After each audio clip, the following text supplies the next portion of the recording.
बिल्लाहि मिनश्शैतानिर्रजीम बिस्मिल्लाहिर्रहमानिर्रहीम अल्हम्दुलिल्लाहि रब्बिल आलमीन सुम्मस्सलातु वस्सलामु अला मुहम्मदिन व अला आलिहि त्वय्यिबीन अत्ताहिरीन अल-मासूमीन वल्लअनतु दाइमतु अला अअदाइहिम अजमईन अम्मा बअद फ़क़द क़ाल अल्लाहु सुब्हानहु व तआला फ़ी किताबिहिल मजीद बिस्मिल्लाहिर्रहमानिर्रहीम शहरु रमज़ानल्लज़ी उन्ज़िला फ़ीहिल क़ुरआन हुदल लिन्नास व बय्यिनातिम मिनल हुदा वल फ़ुरक़ान। मोहतरम सामिन किराम, कुरान मजीद के 16वें पारे का ख़ुलासा हाज़िर ख़िदमत है। कुरान मजीद के 16वें पारे में सूरह मुबारक कहफ़ की बाकी मानदा आयात यानी आयत नंबर 75 से लेकर आयत नंबर 110 शामिल हैं और इसके अलावा सूरह मरियम और सूरह ताहा कुरान मजीद के 16वें पारे में शामिल हैं। इस पारे के इब्तिदा में खुदावंद करीम ने जनाब मूसा और हज़रत ख़िज़र का किस्सा जो कि 15वें पारे में शुरू हुआ था, उसी के तसलसल में 16वें पारे में जनाब मूसा और जनाब ख़िज़र का किस्सा बयान हुआ है कि जिसमें तीसरी मरतबा जब हज़रत मूसा अलैहिस्सलातु वस्सलाम ने जनाब ख़िज़र पर एतराज़ किया तो जनाब ख़िज़र ने कहा कि अब वो वक्त आ गया कि तुम्हारे और मेरे दरमियान जुदाई हो जाए। फिर इसके बाद जनाब ख़िज़र अलैहिस्सलातु वस्सलाम ने अपने काम की हिकमतें बयान करना शुरू की और फरमाया कि देखो, जो कश्ती मैंने ख़राब की वो इस वजह से ख़राब की कि वो मिस्कीनों की और गरीबों की कश्ती थी और जिसके ज़रिए से वो समंदर में अपने शिकार के लिए जाते थे। लेकिन मैंने उसको ख़राब इस वजह से किया कि वहाँ का एक बादशाह था जो चाहता था कि इनकी कश्तियों को अपने कब्ज़े में ले लिहाजा मैंने उस कश्ती को ख़राब कर दिया। और लड़के को कत्ल इस वजह से किया कि उसके जो दोनों माँ बाप थे वो दोनों मोमिनीन थे और हमें खौफ हुआ कि ये जो लड़का है अपनी सरकशी की वजह से और अपने कुफ्र की वजह से अपने मोमिन माँ बाप को जो है वो अज़ियत का सबब बनेगा, लिहाजा उस लड़के को कत्ल कर दिया। और वो जो दीवार जो ख़राब थी उसको बनाया गया, वो इस वजह से बनाया कि उस दीवार के नीचे यतीमों का माल जो है वो छुपा हुआ था, ख़जाना छुपा हुआ था और हमने चाहा कि उसकी हिफाजत की जाए ताकि जब वो यतीम बालिग हो जाएँ, समझ बूझ के काबिल हो जाएँ तो अपने उस ख़जाने को वापस ले लें। फिर इसके बाद खुदावंद करीम ने जनाब ज़ुल्क़रनैन का किस्सा बयान फरमाया कि ज़ुल्क़रनैन वो नबी थे कि जिनको हमने क़ुदरत भी अता की और अपनी जानिब से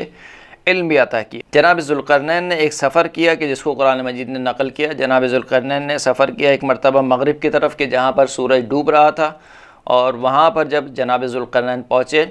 तो देखा कि दलदल के पास एक चश्मा है, उस चश्मे के पास एक कौम रहती है। उस कौम के बारे में खुदावंद करीम ने जनाब ज़ुल्क़रनैन को इख्तियार दिया कि या तो उस कौम को अज़ाब में मुब्तला करें सज़ा के तौर पर या फिर उनसे नेक बर्ताव करें। इसके जवाब में जनाब ज़ुल्क़रनैन ने फरमाया कि क़ाल अम्मा मन ज़लम फ़सौफ़ नुअज़्ज़िबुहु थुम्मा युरद्दु इला रब्बिही फ़युअज़्ज़िबुहु अज़ाबन नुकरा, कि इनमें से जो ज़ालिम अफराद हैं अनक़रीब हम उनको अज़ाब में मुब्तला करेंगे और फिर उनको अपने परवरदिगार के पास पलटाया जाएगा और जब ये परवरदिगार के पास पहुँचेंगे तो वहाँ पर सख्त अज़ाब खुदावंद करीम भी इनको देगा। व अम्मा मन आमना व अमिल सालिहन फ़लहु जज़ाउल हुस्ना व सनक़ूलु लहु मिन अमरिना युसरा, लेकिन इनमें से जो लोग ईमान लाए और अमल सालेह को अंजाम दिया उनके लिए अच्छी जज़ा है और अनक़रीब हम उनके लिए आसान वाला काम उनको हम देंगे। फिर इसके बाद जनाब ज़ुल्क़रनैन ने एक सफ़र मशरिक़ की जानिब किया कि जिसका ज़िक्र खुदावंद करीम ने किया कि जनाब ज़ुल्क़रनैन ने एक सफ़र किया, उस जगह पर पहुँचे कि जहाँ से सूरज तुलू होता था और वहाँ पर एक कौम थी और फरमाया कि वो सूरज एक ऐसी कौम पर तुलू होता था कि जिसकी रोशनी से बचने के लिए उस कौम के पास कोई हिजाब या कोई पर्दा नहीं था। फिर इसके बाद एक तीसरे सफ़र का तज़किरा हुआ कि जनाब ज़ुल्क़रनैन ने एक और सफ़र किया और पहुँचे एक ऐसी जगह पर कि जहाँ पर 2 दीवारें थीं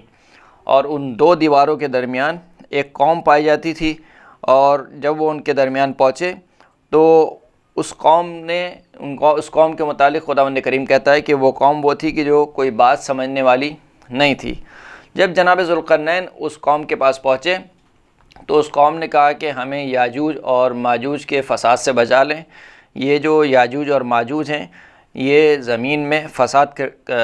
फैला रहे हैं, लिहाजा आप अगर हमें इनसे बचा लेंगे तो हम आपको कुछ मज़दूरी भी कुछ इनाम के तौर पर आपको देंगे।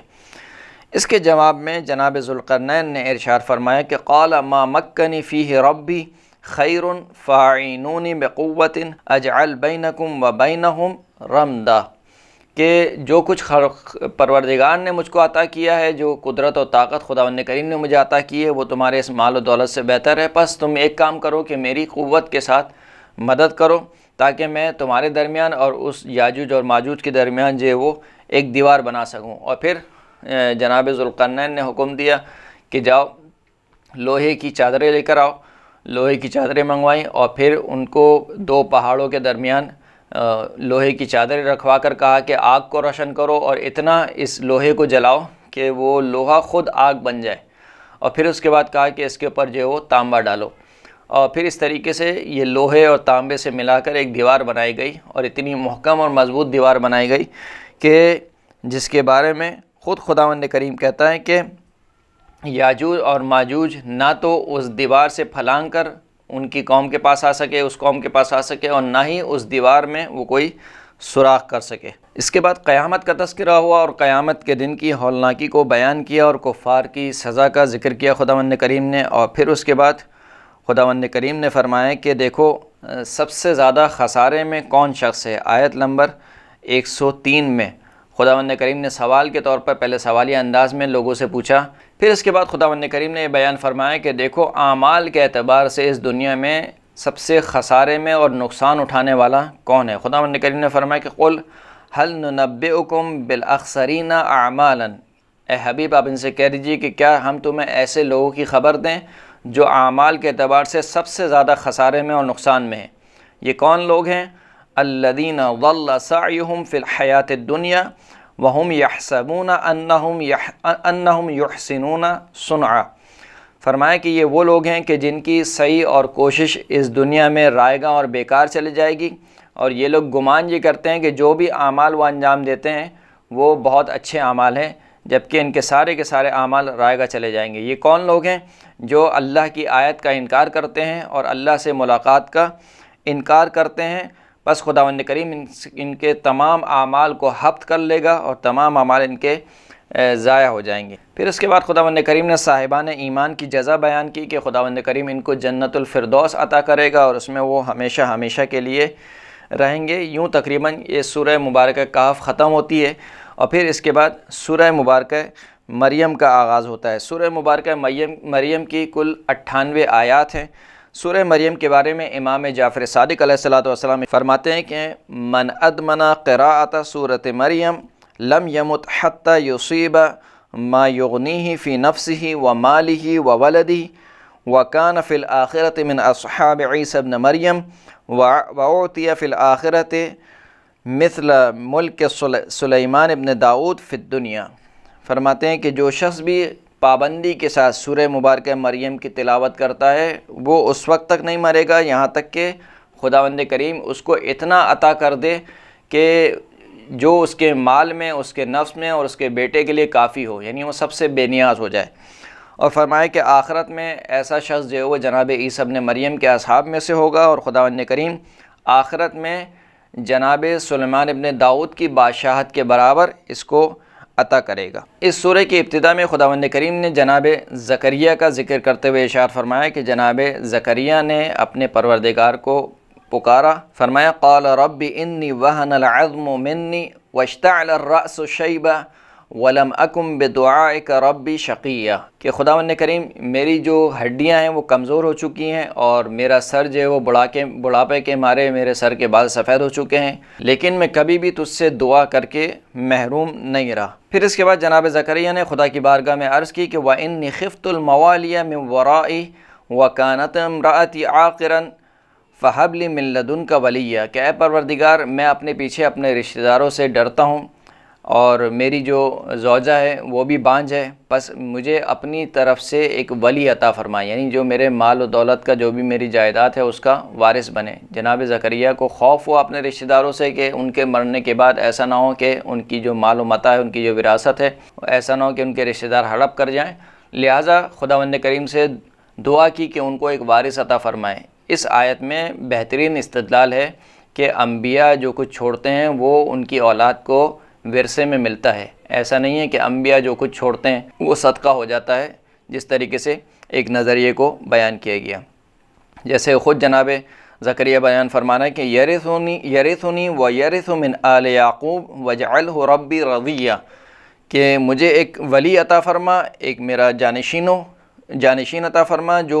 मेरी मीरास पाए, और खुदावंद करीम मेरी उस औलाद को ऐसा बना कि जिससे तू राज़ी और खुशनूद हो। इसके जवाब में खुदावंद करीम ने जनाब ज़करिया से इरशाद फरमाया कि या ज़करिया इन्ना नुबश्शिरुका बिग़ुलामिन इस्मुहु यहया लम नजअल लहु मिन क़ब्लु समय्या, कि ए ज़करिया हम आपको एक लड़के की बशारत देते हैं कि जिस बच्चे का नाम याहया है, और हमने इससे पहले इसका हम नाम भी किसी को नहीं करार दिया। जब जनाब ज़करिया ने ये सुना कि खुदावंद करीम उनको बशारत दे रहा है, तो फरमाया कि परवरदिगार किस तरीके से मुझे लड़का हो सकता है जबकि जो है वो मैं बूढ़ा हो चुका हूँ और जो मेरी ज़ौजा हैं वो जो है वो बांझ हैं। तो इसके जवाब में खुदावंद करीम ने इरशाद फरमाया कि क़ाल कज़ालिका क़ाल रब्बुका व हुवा अलय्या हय्यिनुन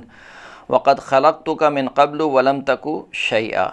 फरमाया कि इसी तरीके से आपका परवरदिगार इरशाद फरमाता है कि ये काम आपके परवरदिगार के ऊपर बहुत ज़्यादा आसान है, जबकि आपके परवरदिगार ने आपको खल्क़ किया जबकि आप कोई चीज़ नहीं थे, यानी आपका नामो निशान मौजूद नहीं था, उसके बावजूद आपको खल्क़ किया। तो इसी तरीके से परवरदिगार जिस तरीके से आपको खल्क़ कर सकता है, आपकी औलाद को भी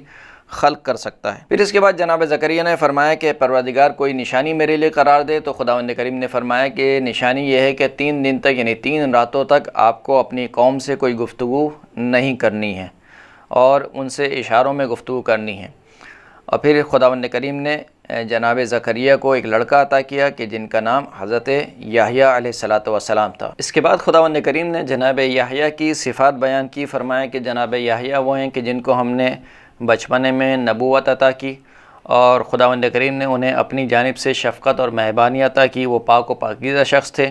वालिदैन के साथ नेकी करने वाले थे, सरकश और गुनाहगार नहीं थे। और फिर खुदावंद करीम इरशाद फरमाता है कि सलाम हो जनाब याहया पर उस दिन जिस दिन वो पैदा हुए, और उस दिन जिस दिन उनको मौत आएगी, और उस दिन जिस दिन उनको दोबारा उठाया जाएगा। खुदावंद करीम इरशाद फरमाता है कि वसलामुन अलैहि यौम वुलिदा व यौम यमूतु व यौम युबअसु हय्या, के सलाम हो याहया पर कि जिस दिन उनको पैदा किया गया और जिस दिन उनको मौत आएगी और जिस दिन उस खुदावंद करीम उनको दोबारा ज़िंदा करेगा, दोबारा उठाएगा। फिर इसके बाद खुदावंद करीम ने तकरीबन आयत नंबर 16 से लेकर आयत नंबर 35 तक जनाब मरियम सलामुल्लाह अलैहा का किस्सा बयान किया। फरमाया कि जनाब मरियम जो है वो एक मकान शर्की की तरफ चले गईं अपनी कौम से, और उन्होंने किनारा कशी इख्तियार कर ली। जब वहाँ पर वो पहुँची और इबादत में मशगूल हुई, तो हमने उनकी जानिब एक रसूल को यानी एक फ़रिश्ते को भेजा, और वो फ़रिश्ता इंसानी शक्ल में जनाब मरियम के सामने नमूदार हुआ। जैसे ही उस फ़रिश्ते को देखा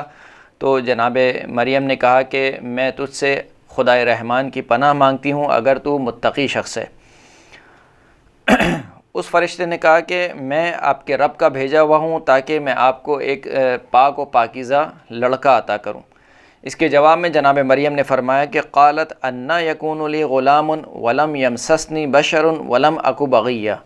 कि भला कैसे मुझे लड़का हो सकता है जबकि मुझे किसी बशर ने, किसी इंसान ने छुआ तक नहीं है और मैं बदफ़ेली करने वाली भी नहीं हूँ। इसके जवाब में उस फ़रिश्ते ने कहा कि क़ाल कज़ालिकी क़ाल रब्बुकी हुवा अलय्या हय्यिनु वलिनजअलहु आयतन लिन्नास व रहमतम मिन्ना व कान अमरन मक़दिया,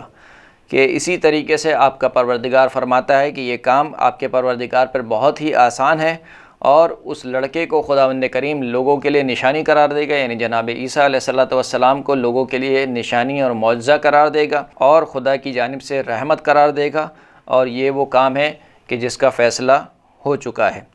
फिर इसके बाद खुदावंद करीम ने बयान किया कि जनाब मरियम जो है वो हामला हो गई, और फिर एक दरख्त के पास उन्होंने पनाह ली। जब उनको ज़च्चगी का दर्द हुआ तो कहने लगी कि काश मैं इससे पहले जो है वो मर मिट जाती और मेरा नाम व निशान ख़त्म हो जाता। फिर इसके बाद खुदावंद करीम ने जनाब मरियम से फ़रमाया कि इन खजूरों को खाएं और पानी पिएं, और जो है वो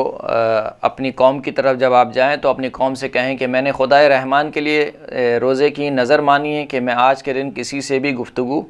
नहीं करूँगी। फिर जनाब मरियम अपनी कौम के पास आईं जबकि जनाब ईसा की विलादत हो चुकी थी। तो जैसे ही जनाब मरियम को देखा उनकी कौम ने कि इनकी गोद में एक बच्चा है, तो जनाब मरियम से मुखातिब होकर कहने लगे कि या उख्ता हारूना मा काना अबूक इम्रअ सौइन व मा कानत उम्मुकी बगिया, कि ए हारून की बहन, ना तो आपका बाप बुरा शख्स था और ना ही आपकी वालिदा गिरामी जो है वो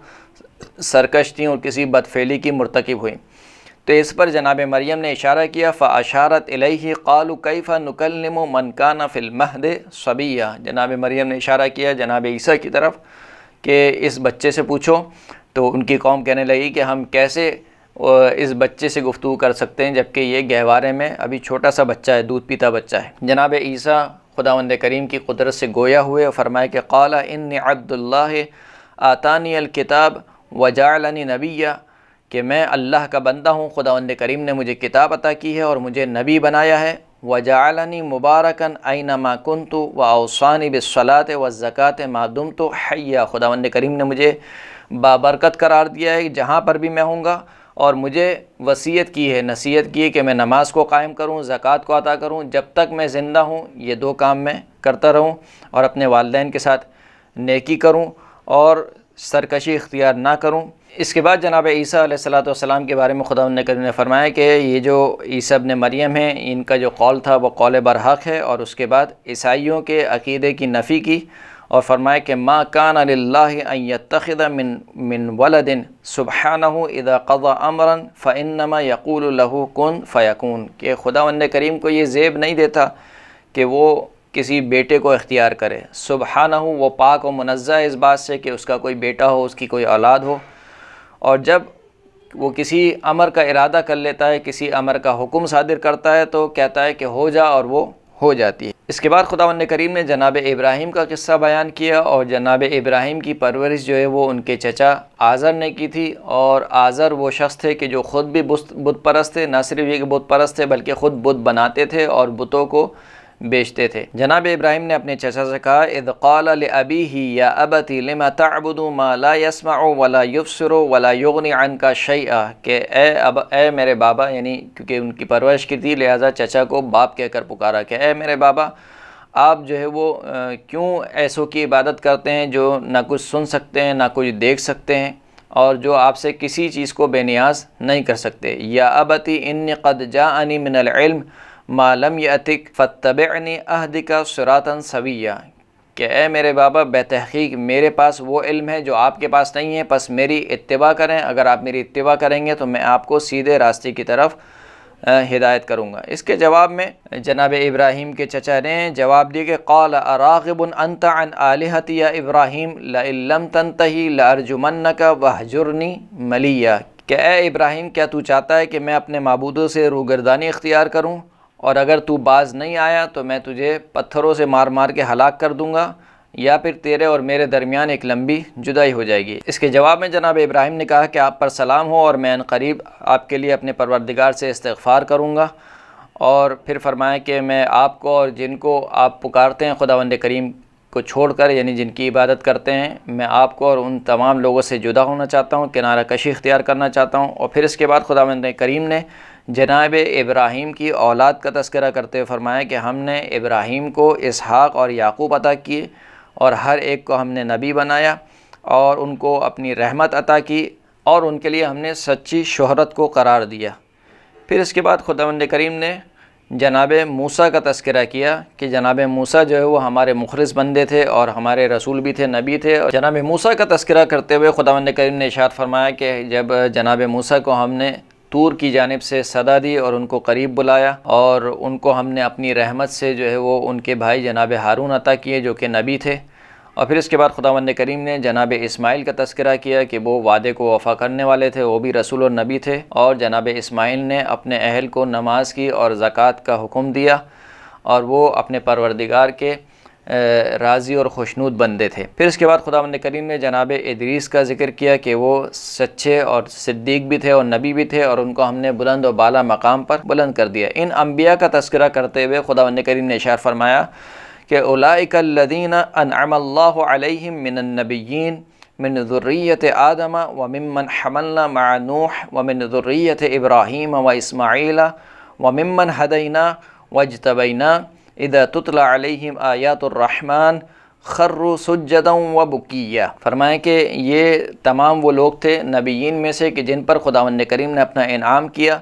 जो हज़रत आदम की औलाद में से थे, और जिनको हमने नूह के साथ कश्ती में सवार किया उनकी औलाद में से थे, हज़रत इब्राहीम और हज़रत इस्माइल की औलाद में से थे, और जिनको हमने हिदायत दी और जिनको हमने चुन लिया उनकी औलादों में से थे। और जब इन पर खुदाए रहमान की आयतें पढ़ी जाती हैं तो ये सजदे में गिर जाते हैं और गिरिया करने लगते हैं। फिर इसके बाद खुदावंद करीम फरमाता है कि इनके बाद की कुछ ज़ुर्रियात आई जिन्होंने नमाज को ज़ाया किया और शहवात की इत्तिबा की,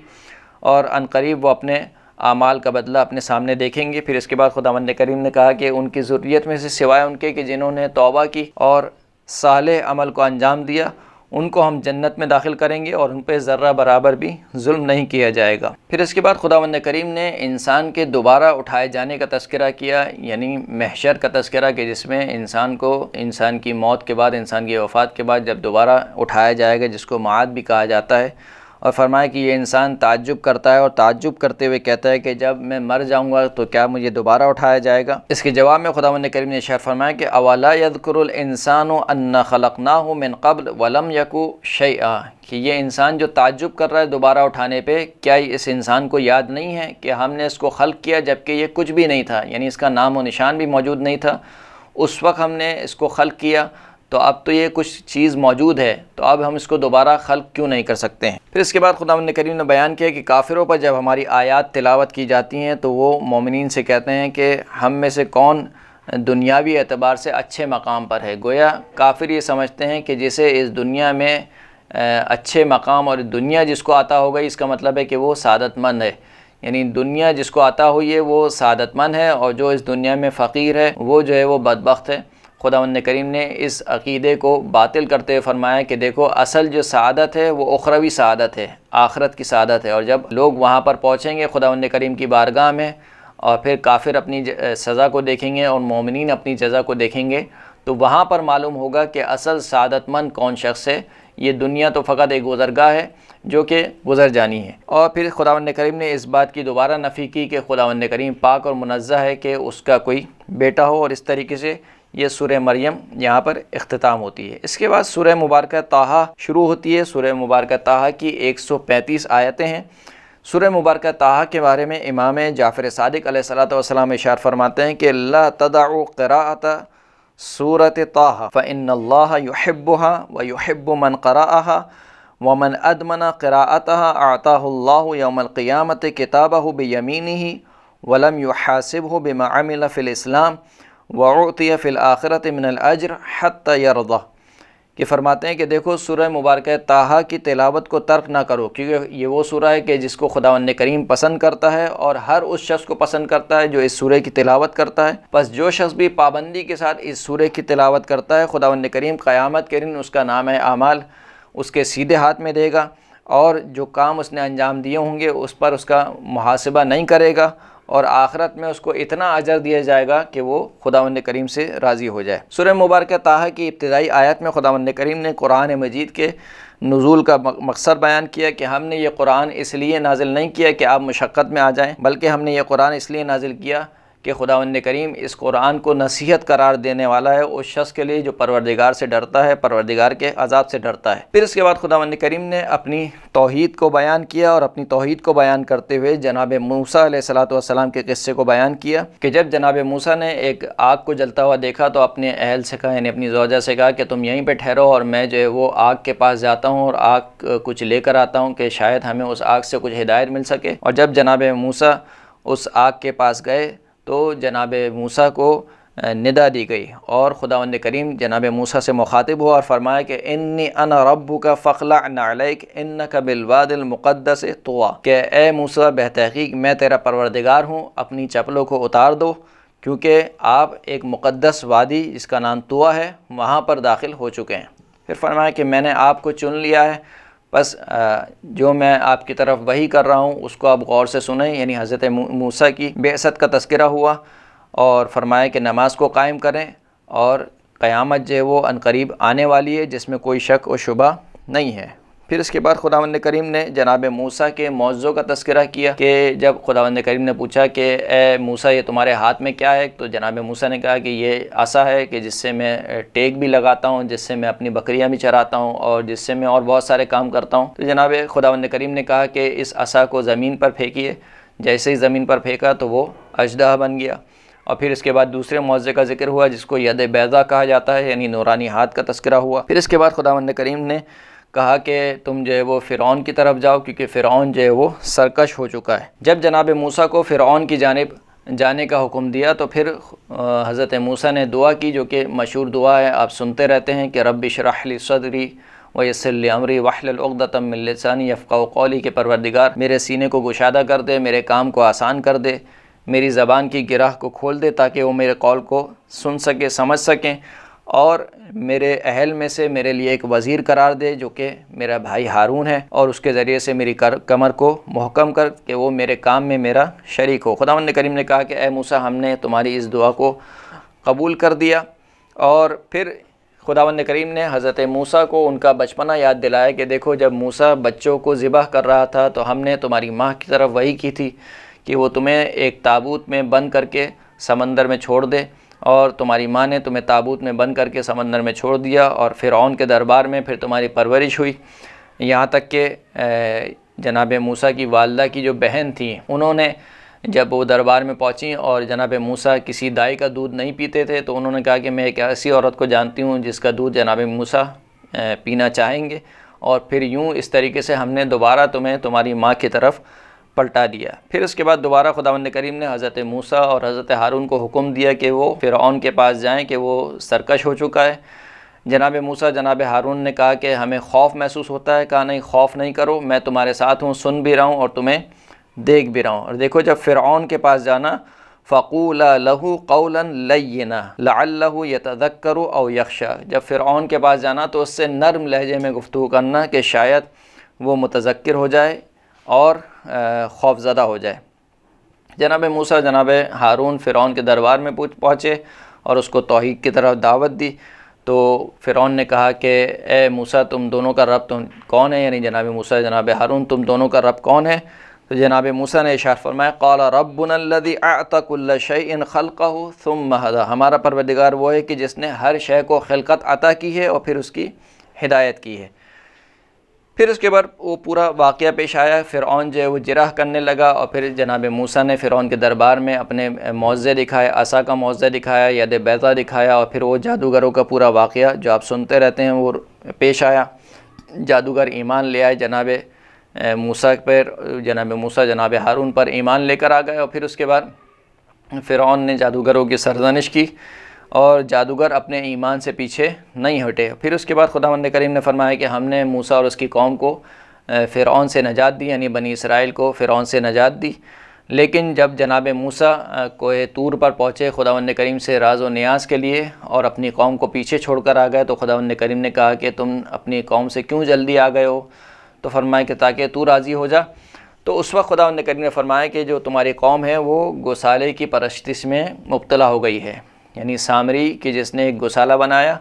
और उस गौसाले से आवाज़ आती थी, उसकी परस्तिश करने लगे। तो हज़रत मूसा को बहुत गुस्सा आया, वो दोबारा पलटे अपनी कौम की तरफ और उनको खुदावंद करीम की नेमतें याद दिलाईं। सामरी से पूछा कि तूने ये क्या किया, तो उसने कहा कि मैंने एक पैगंबर के कदम की मट्टी को जो है वो इस गौसाले पर फेंका या उस गौसाले में डाला, जिससे एक आवाज़ आने लगी, और फिर उस तरीके से ये लोग गौसाले की परस्तिश करने लगे। और जनाब मूसा ने फिर दोबारा अपनी कौम को खुदावंद करीम की तौहीद की तरफ